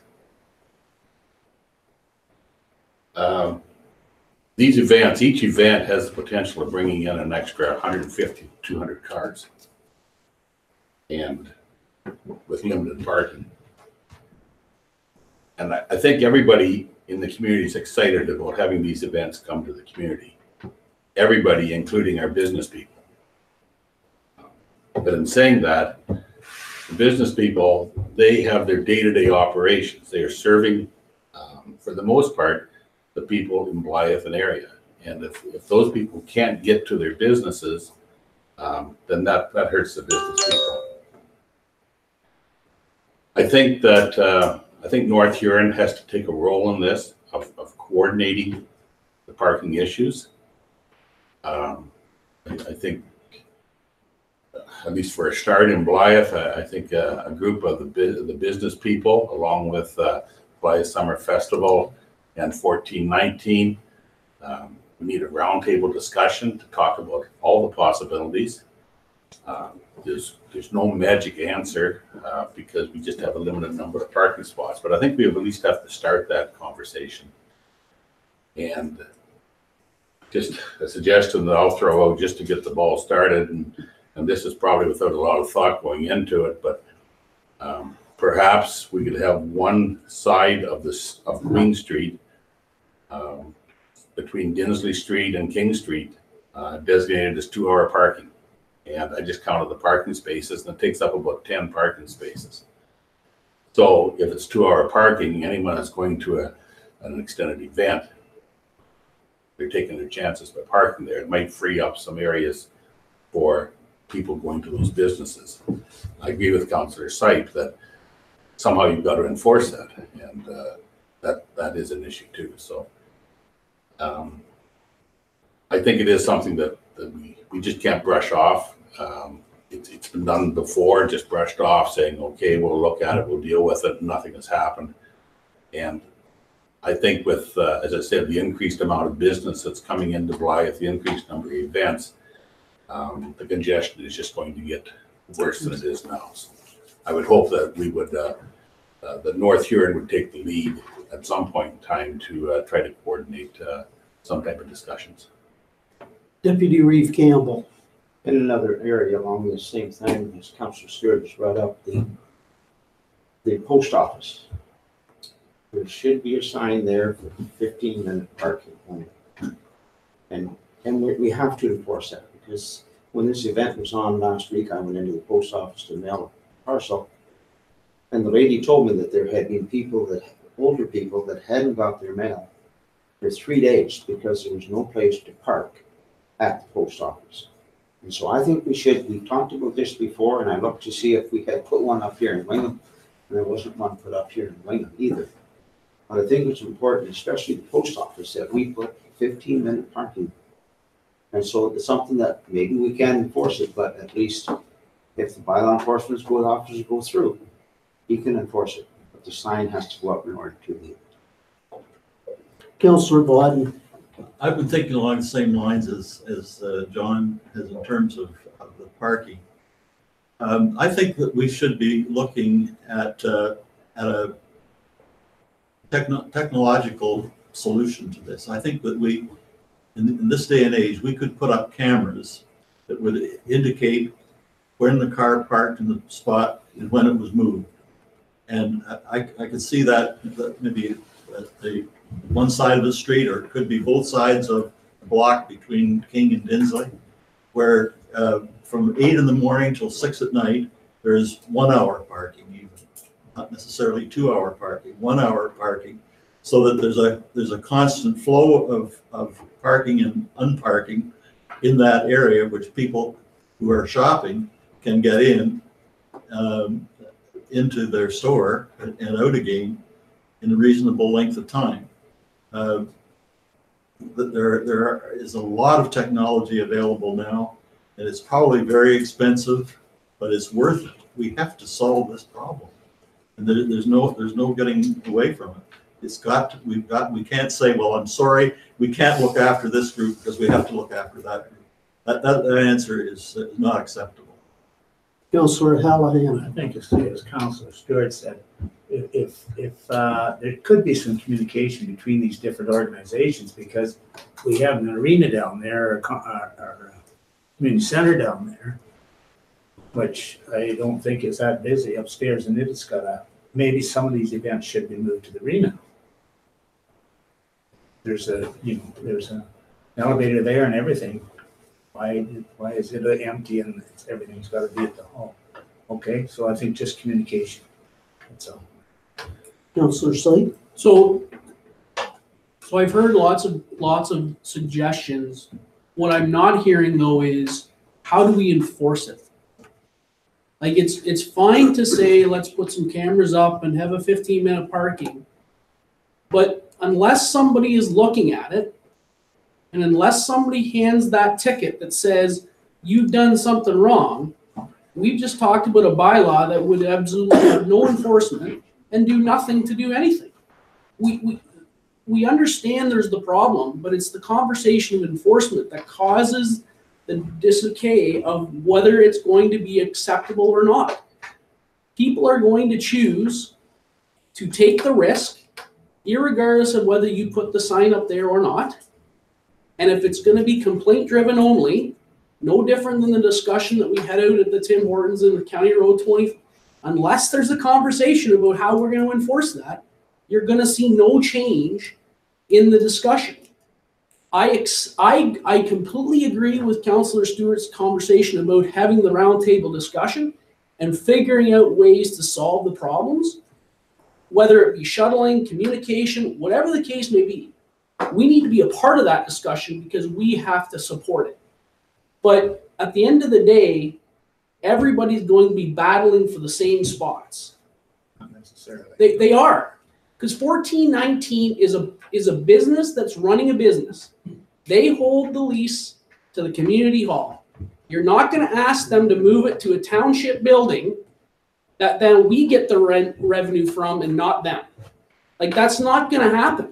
So, you know, at the end of the day, we have to figure this out as a community, but enforcement on any suggestion needs to be provided to it. It has to be a part of it, because if it's not going to be part of it, we're going to open up as many parking spaces as you want, and it isn't going to matter, because people are going to park where they want to park. Councillor Vaughn first. There is technology available today that could indicate when everybody parked in a certain space and when they moved out, when they didn't move out. And I can even in the future see that system issuing the ticket to people and charging them for, I mean, there's really no limit to this. And I think that if we're diligent enough, knowing that we have to solve this problem, and then a lot of the administration could be done electronically, or at least you'd have evidence of when the person parked there and then they overstayed their welcome, and we issue a ticket either through the municipality, or maybe we add that to the police responsibilities, that so we have them enforcing our parking lots. I mean, there's no limit to what we can consider. Not every solution is realistic, but I think we have to open our minds to a very to the future in technology. Councillor Stewart. I guess part of the reason I was talking about the roundtable discussion is that we need the community groups to buy into it. And if one group is going to be competing against another group for that parking spot, it's not going to work. We have to, if there's a certain area designated for local parking only, 1419, July Summer Festival, anyone else that's running a major event, they have to convey that information to the people that are coming to their event. I'll just use an example. At Summer Festival, they're going to have to tell people when they buy their tickets that, by the way, section of street X to street Y is for local parking only, and you'll be at risk if you park there. And I think you need the community groups to buy into it. We just can't say we're going to do something and then without the community taking some ownership in it. Enforcement's going to be difficult. I realize that, but I think if all the groups look at it and they look at it as being beneficial to the community. I mean, occasionally I go to a sporting event someplace. If you went to a sporting event in Toronto, to a Toronto Maple Leafs hockey game, you wouldn't expect to get out of the car and walk into the building. You park and you walk and pay a lot to park and walk for blocks and blocks and blocks. For some reason, when you come to a smaller municipality, everybody thinks, I got to be able to park at the front door. If I can't park at the front door, I'm not going to go. And somehow we have to change some of that mindset too. So. Okay, not meaning to enter the debate, but the one thing that I am looking at, there is a great opportunity for the new council if they move the Blythe Public Works. That is less than a block from Memorial Hall and the theater. It is just over a block from the Canadian Centre for Rural Creativity, if that gets built. One block or part of a block aren't a bad amount to have to walk. And unless council makes sure that there's more parking spaces, it's still going to be just the rat race to get the parking space. Who gets there first? And unfortunately, some of those people leave the vehicles there while they do a number of other things instead of just creating commerce for the local businesses. That I believe this is an opportunity for the new council to really take leadership and put, I'll say, central parking within the village of Blythe. So that I know that that is something that I had hoped to work on in the coming year, but council has the opportunity to make a real difference on parking in Blythe. Ray, did you have No, another the comment? only thing I was gonna say, just to, along with Councilor Stewart here, is I think, enforcement is the last thing I think we should be thinking about. We should be thinking like roundtable talks with these other groups. We can share, move stuff, as I said, move stuff to the side if we can, make some sort of deal with them without start ticketing people in life and stuff, because they're not going to come back. They're going to be enforcement, being ticketed. They're not going to show up. And I guess this council, what Vincent is saying, has talked about a lot about this new work shed going in, but it's going to be, that would be a great asset if the next council would take the opportunity to have that as parking lot. That's all I have to say. Okay. I'm not sure that there's any motion other than accepting the letter, and hopefully the new council will take it seriously and move forward in some manner on it. Councillor Slade? I would say though, if we're gonna read it or receive it for purposes, I would ask that the fact that it is gonna come up to a new council, that it probably should come into a council meeting at some point, like brought in, revisited at the council meeting so that they can have the conversation and make their, as opposed to where sometimes when you read order and file stuff, it just never resonates until another letter comes up or another issue comes up. I think if we need to be proactive, if we want this next council to really take ownership and look at this roundtable discussion, I think they need to have that conversation sooner rather than later. Agreed. We're all depending on you. Check. Do I have somebody to make that motion to receive? Councillor Syke, Councillor Hallahan, all in favor of the motion? Carried. And thank you, Dana, for being here. Because you have said what a whole bunch of other people have said privately. Thank you. Okay.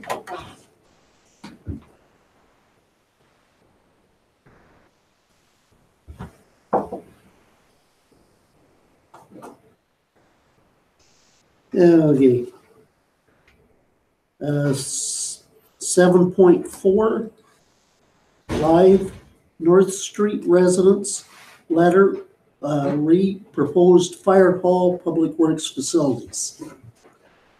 Is there something, Councillor Stewart? I can start the conversation off.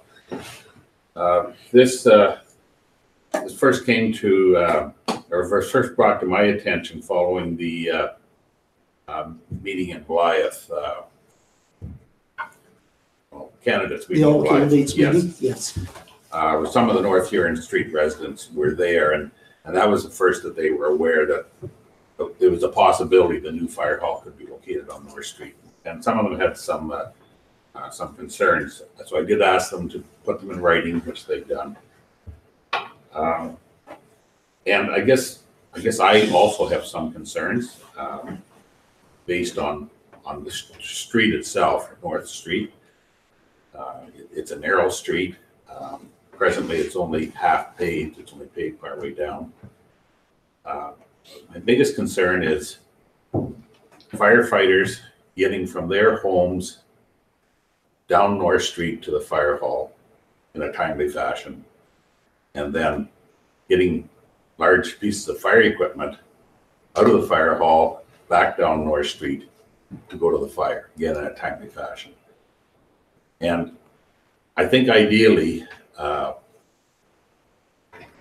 you'd want access to and from the fire hall directly onto a major roadway, such as we have now with County Road 25.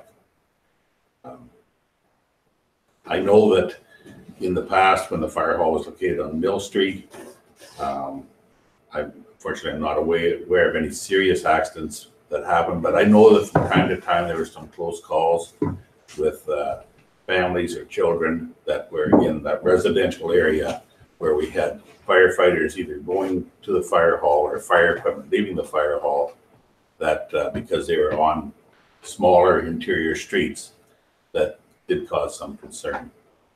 So I guess my thought is that I think there are some other possibilities at the north end of Blythe, if that's where we decide we want to go. And I guess I'd just like us to make sure that we explore all the possibilities before that final decision is made. And then once, and have some discussions with residents in those areas that may be the next home for the fire halls. Other than that, I think that the letter itself addressed some of the concerns the residents had. Councillor Syed? I think nothing is written in stone. At the end of the day, when the ESTC was put up for surplus, we knew that we had to find a place for a fire hall. So, and the all likelihood it needed to be municipally owned, which we don't have a whole lot of that.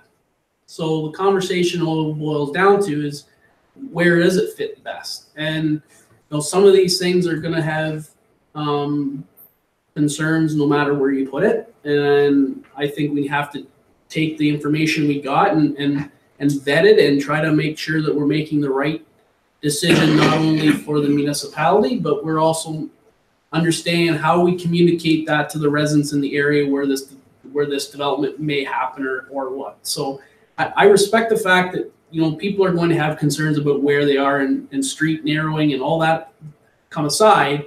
I think we have to take the information in the public meeting, but there is a quick turnaround to this discussion. Like, we don't have a lot of time to sit on our laurels and try to vet every possible alternative, because we have a small window that this thing needs to be built by, and it's a conversation where I think, based on our conversations with Marty and Sean, I think they're doing those prepping to make sure they know all those alternatives. And I hope that we can get that information out to the residents and to find a better alternative. That would suffice the most of the ratepayers, because I think that ultimately we want it to be accepted. We want buy-in from the ratepayers, but we have to make sure it is on a tight timeline. We don't have the same 3-year plan that we would have to build something that we really wanted. We had an opportunity and we took it, and now we've got to deal with that opportunity as it comes.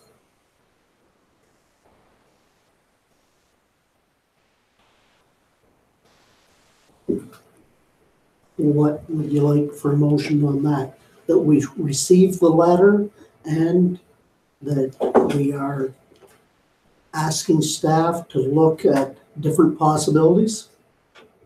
Yeah, I would say motion to receive and have the fire chief and the director of public works provide alternatives for location to be provided in an open public council Forum. meeting, open forum, so that, we can have people come to a council meeting and do the exception to the bylaw to have them make comment at the meeting so that we can have discussion about where this is the best place for it.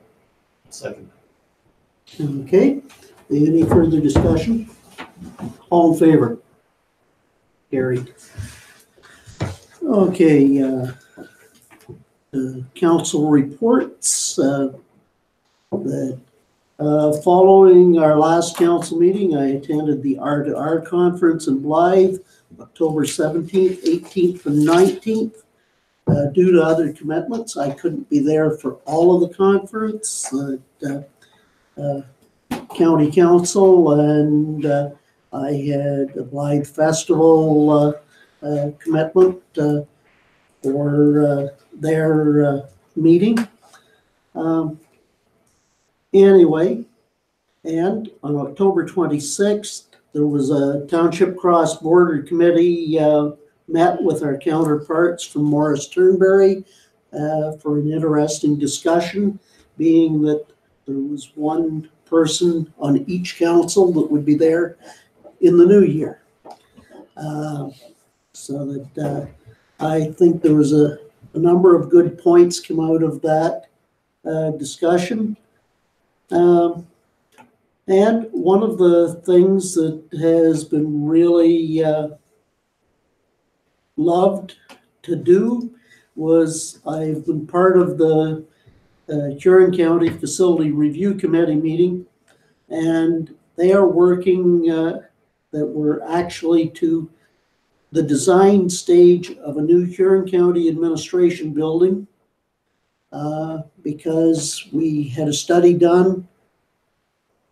It was going to, over a period of years, it was going to cost approximately $25 million in maintenance on current county buildings.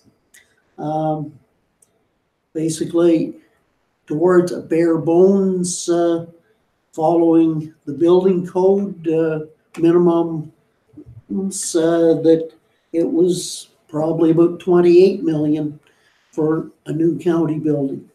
There is 6 acres on the former Victoria Public School site that the county has an option on, and so that it's the same architect as did Cowbell is working on the conceptual design that he can put costs to, but the committee has said go as far as you can towards passive house standard. The committee does not care about the certification. We just want the functionality and the savings of having a very properly built new building where we would pick up a pile of savings on utility costs by following new build concepts. So that has been very interesting for me being on that committee. Unfortunately, we have learned more about the 2008 Festival of Wizardry. While the Township of North Huron has no official part in the festival other than a rental agreement to allow our facilities to be used and staff to assist, as would be the practice on any other facility rental. From the glowing report by the Citizen newspaper in September to critique by the Blythe BIA members about not including downtown businesses as part of the festival in October. Worse still, I have been made aware of a promised payment for services by a professionally trained volunteer group that are being stiffed. They are getting nothing for their 3 days of attendance and service at the festival. And my sources have advised me that the festival will not be ran again. But it is unfortunate that maybe not all the bills are paid.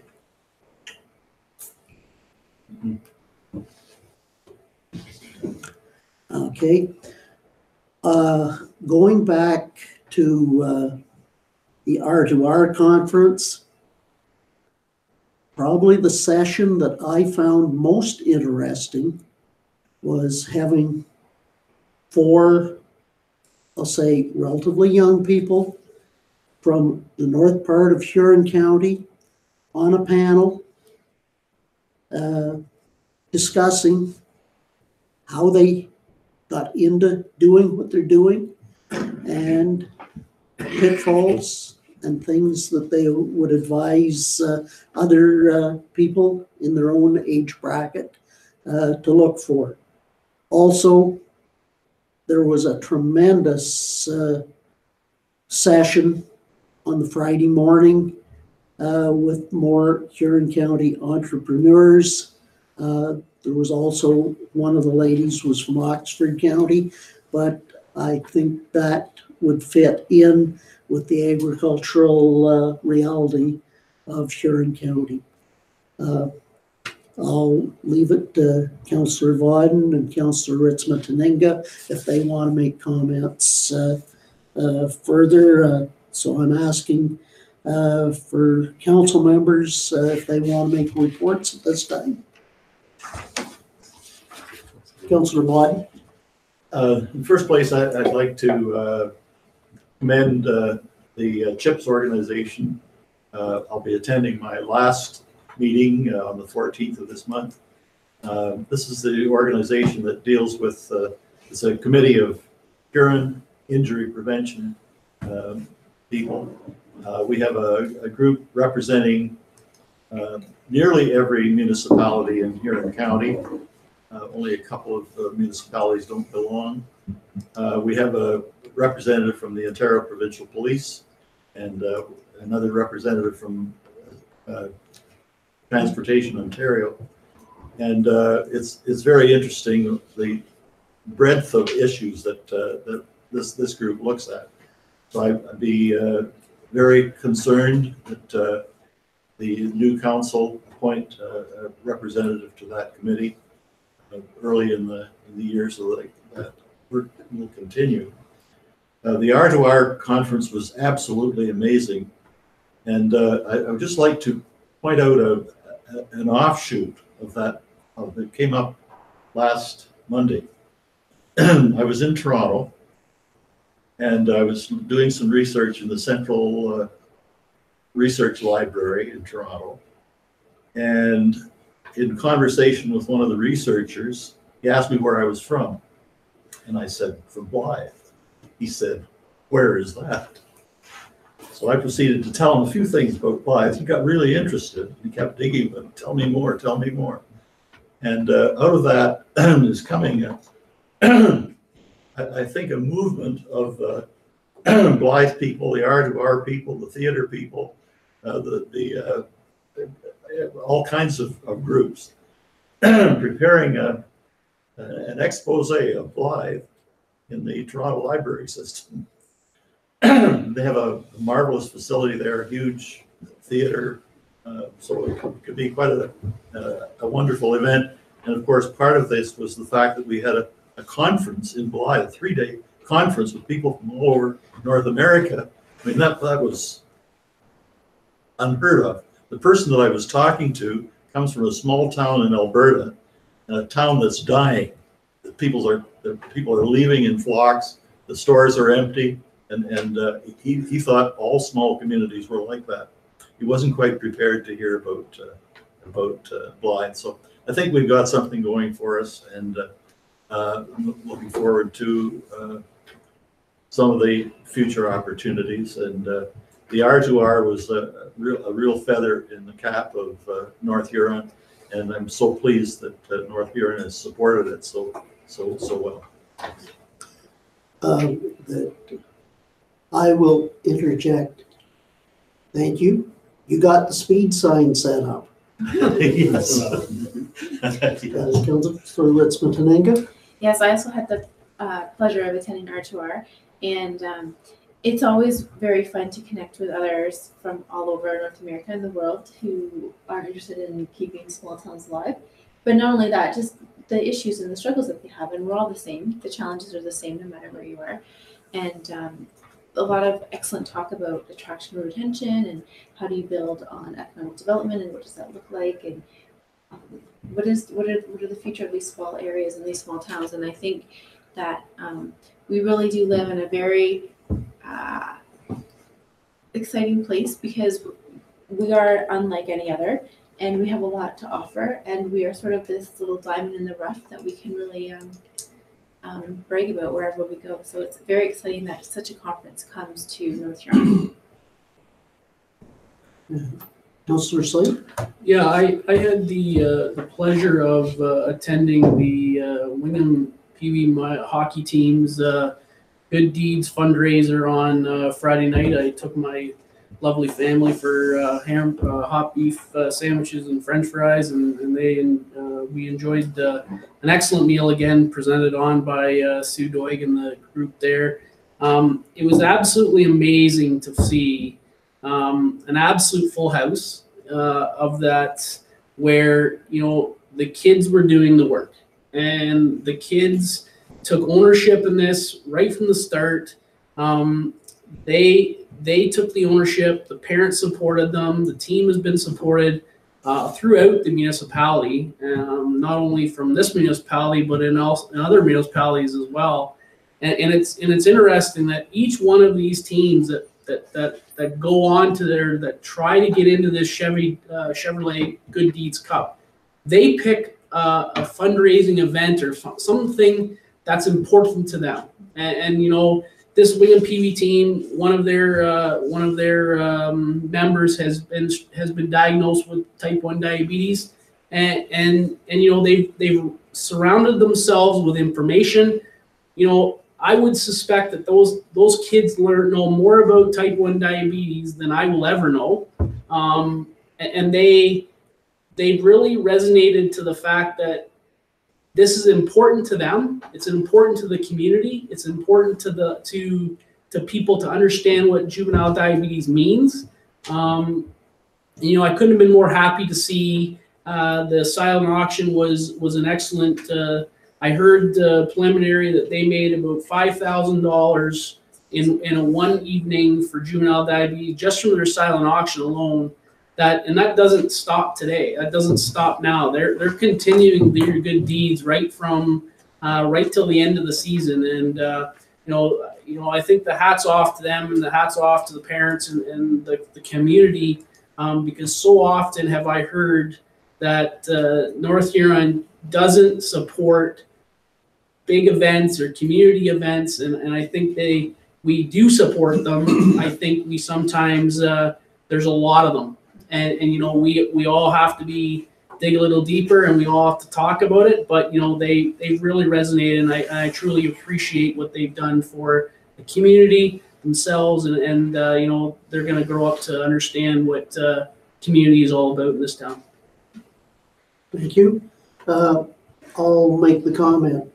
Sometimes we just don't brag enough about what is done. That I think this is the best place in the world to live.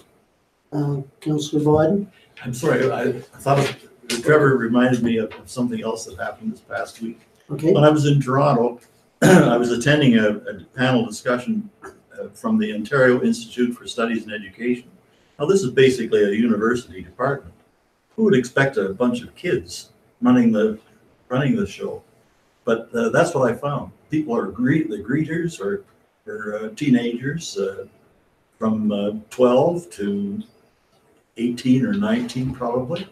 And through the whole event, very important roles were being filled by people, and they are apparently members of the OISE organization on a regular basis, so that they're getting a preview of very serious educational institutions. And it was just astounding to see the competence of these people and the way they could explain what this very serious academic meeting was about, and so on. So, and there was another group in Toronto that I met that are doing the same kind of thing. These are lofty communication organizations that operate at a very high level, but they've got a youth group that's working with them, and this is very, very significant. Okay. Anything else from council and reports? Okay, thank you. Is there any requests from members? Notice of motion? Okay, we're moving to bylaws. So, bylaw number 91, 2018. Do you want to read that, Barb, or? Okay. Number 91, 2018, being a bylaw to appoint Here, Aaron Fairless, LLP, as the Integrity Commissioner, closed meeting investigator, and ombudsman for the Township of North Huron, and to authorize the Reeve and Clerk to sign on behalf of council an agreement with Aaron Fairless, LLP, for the provisions of Integrity Commissioner, closed meeting investigator, and ombudsman services. Be introduced, read a first, second, third, and final time, signed by the Reeve and Clerk, and be engrossed in the bylaw book. Councillor Sype, Councillor Vaughn, all in favor? Carried. 10.2 is bylaw number 92, 2018. Being a bylaw to adopt an investment policy for the corporation of the Township of North Huron, be introduced, read a first, second, third, and final time, be signed by the Reeve and Clerk, and be engrossed in the bylaw book. Deputy Reeve Campbell, Councillor Stewart, all in favor? Carried. Okay, 10.3 is bylaw 93, 2018. Being a bylaw to adopt an asset disposal transfer policy for the corporation of the Township of North Huron, be introduced, read a first, second, third, and final time, be signed by the Reeve and Clerk, and be engrossed in the bylaw book. Councillor Sype, Councillor Ritzman-Topinga, all in favor? Carried. Any announcements? Other business? That brings us up to point 13, the closed session and reporting out. Do I have a motion to go in camera? Councillor Sype, Councillor Vaughn, all in favor? Carried. We will have a short recess now.